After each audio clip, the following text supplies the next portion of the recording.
नमस्कार मंडळी, खानदेशी घरगुती चव या आपल्या युट्यूब चॅनलवर सर्वांचं मनापासून स्वागत. तर आज आपण बनवणार आहोत झणझणीत आणि चमचमीत अशी छोलेंची भाजी. अगदी भातासोबत, पुरीसोबत, भाकरीसोबत कशासोबतही आपण खाऊ शकाल अशी ही छोलेंची भाजी करायला अगदी सोपी आहे. तर चला मग सुरुवात करूया रेसिपीला. सर्वात आधी आपण घेतलेले आहेत भिजवलेले चणे. हे चणे मी रात्रीच भिजत घातलेले होते. त्यामुळे ते छान असे फुलून आले आहेत. त्यात कुकरमध्ये घालायचे आहेत. तांब्याभर पाणी टाकायचे आहे. 2 लवंगा आणि चिमूटभर हळद घालायची आहे आणि अर्धा चमचा मीठ किंवा 1 चमचा मीठ घालायचं आहे. व्यवस्थित असे हलवून घ्यायचे. त्यात चिमूटभर जिरं घालायचं आहे आणि हे सर्व व्यवस्थित हलवून घ्यायचं आहे. त्यात 2-3 पाकळ्या लसणाच्या घालायच्या आहेत. त्याच्यामुळे खूप छान चव येते आपल्या जे आपण छोल्यांचं पाणी असतं शिजवलेलं त्याला छान असा फ्लेवर येतो लसणाचा. 4 ते 5 शिट्ट्या घेऊन आपले छोले असे मस्त शिजवून घ्यायचे आहेत. खूपही जास्त शिजवायचे नाही, असे मीडियम दाबले जातील हाताने या पद्धतीने शिजवून घ्यायचे आहेत. तर आपले छोले तयार आहेत शिजून. तोपर्यंत आपण साहित्य काय बघूया. लसूण घेतलेला आहे, अद्रकचे तुकडे घेतले, हिरवी मिरची, कोथिंबीर, कढीपत्ता आणि 2 कांदे घेतले आहेत मोठे मोठे बारीक चिरून. एक मोठा टोमॅटो घ्यायचा आहे, मोठा नसेल तर 2 छोटे टमाटे घ्यायचे आहे. एवढं सर्व साहित्य घ्यायचंय. त्यानंतर आपण ठेवायची कढई. कढई तापून घ्यायची आहे व्यवस्थित आणि त्याच्यात 1 ते दीड पळी तेल घालायचं आहे. कारण आपल्याला हा मसाला सर्व असा भाजून घ्यायचा आहे. म्हणजे छान ग्रेव्ही तयार होते. कुठेही कच्चापणा लागत नाही. भरपूर जण कच्चे कांदे घेतात, पण या पद्धतीने अगदी सोपी रेसिपी आहे. करायलाही झटपट अगदी घरातल्या मसाल्यांनीच होते.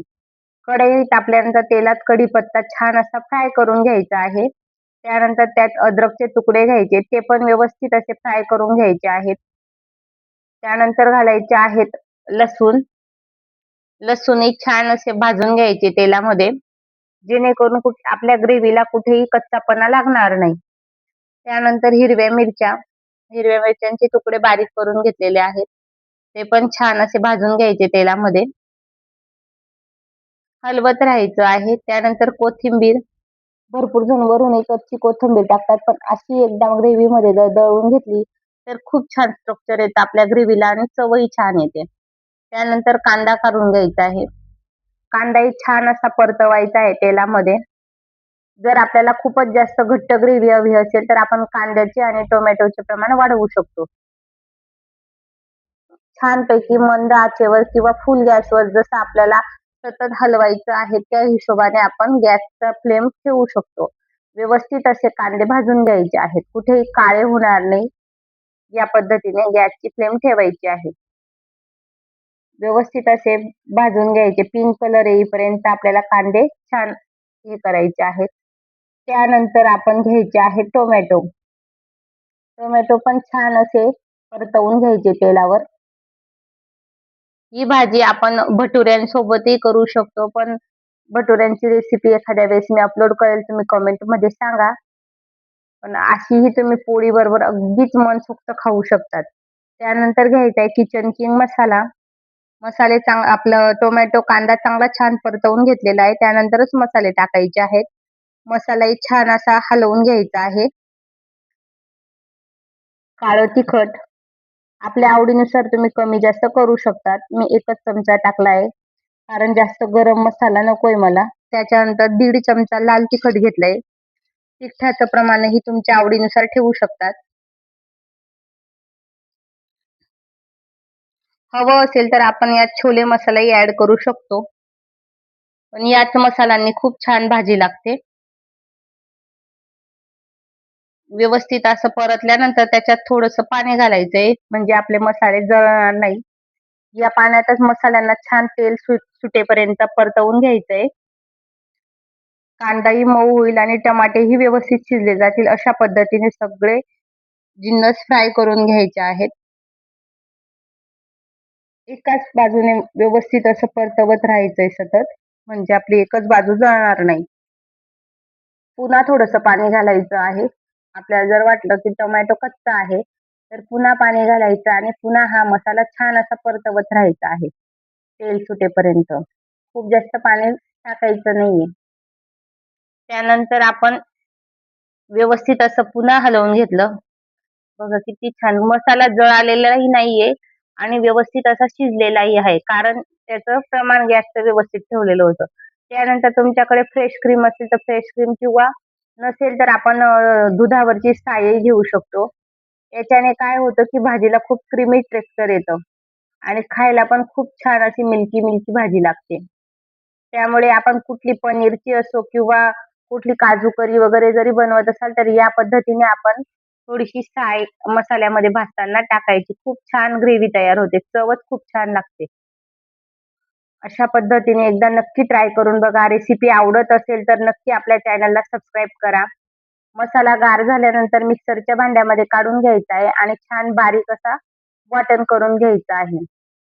खूपच सुंदर वाटण झालेलं आहे. या वाटणात आपण कुठल्याही प्रकारच्या भाज्या करू शकतो सेम वाटणामध्ये. त्यानंतर त्याच कढईमध्ये पुन्हा तेल घालायचं आहे.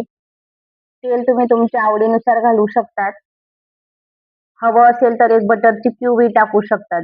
खूप जास्त तुम्हाला जर बटरी आणि स्मोकी फ्लेवर हवा असेल तर.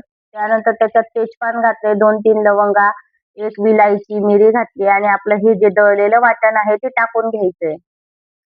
वाटण व्यवस्थित हलवत राहायचंय. जळणार नाही याची काळजी घ्यायची आहे. तेजपानने खूप छान चव येते. एक तेजपान नक्की टाकत जा मसाल्याच्या भाजीत. मसाला मस्त फ्राय होत आहे. गॅस मीडियमच आहे. छान तेल सुटेपर्यंत परतल्यावरती त्यात हळद घालायची अर्धा चमचा. त्यानंतर मॅगी मसाल्याने खूप भन्नाट चव येते आपल्या भाजीला. अगदी हॉटेलसारखी चव पाहिजे असेल तर मॅगी मसाला नक्की यूज करा. त्यानंतर मिक्सरच्या भांड्यात थोडं पाणी घालून पुन्हा ते पाणी आपल्या मसाल्यामध्ये टाकलंय. छान असं तेल सुटेपर्यंत हलवत राहायचं आहे. आपण जे क्रीम टाकलं होतं त्याच्यामुळे खूपच छान असा कलर आपल्या ग्रेव्हीला येतो. असं तेल सुटेपर्यंत पूर्ण ग्रेव्ही हलवून घ्यायची आहे. कुठेही चटकू द्यायचं नाही गॅसला ग्रेव्ही. जे काही अजून भांड्यात होतं शिल्लक त्यात पुन्हा पाणी घालून टाकायचं आहे. ही भाजी खूप पातळ चांगली नाही लागत. अगदी थोडी ग्रेव्ही सारखीच करायची आहे. त्यानंतर आपण जे छोले शिजवून घेतले ते टाकायचे आहेत हळू-हळू. पाणी पूर्ण लगेच ओतायचं नाही जेणेकरून आपला मस्त छोले पण छान त्याच्यामध्ये जी ग्रेव्हीची चव आहे ती पूर्ण छोलेंमध्ये घुसते. त्याच्यामुळे आधी फक्त छोलेच टाकायचे आहेत आपल्या मसाल्यामध्ये. छान अशी अशीही खूप छान लागते खायला ही भाजी. उरलेलं जे छोल्यांचं पाणी होतं तेही मी टाकून घेतलेलं आहे. मीठ काळजीपूर्वक घालायचं आहे कारण आपण छोले शिजवताना मीठ टाकलेलं होतं. त्यानंतर चेक करून मगच चवीनुसार मीठ टाकायचं आहे. मीठ टाकल्यानंतर मंद आचेवर उकळी येऊ द्यायची आहे. जसं आपण याला उकळी येऊ देऊ त्याप्रमाणे वरून छान अशी तरंग येईल. खूप छान अशी भाजी शिजलेली आहे. तर नक्की अशी भाजी ट्राय करून बघा. खूप भन्नाट लागते. एकदा नक्की ट्राय करा. रेसिपी आवडली असेल तर लाईक आणि शेअर करा. धन्यवाद.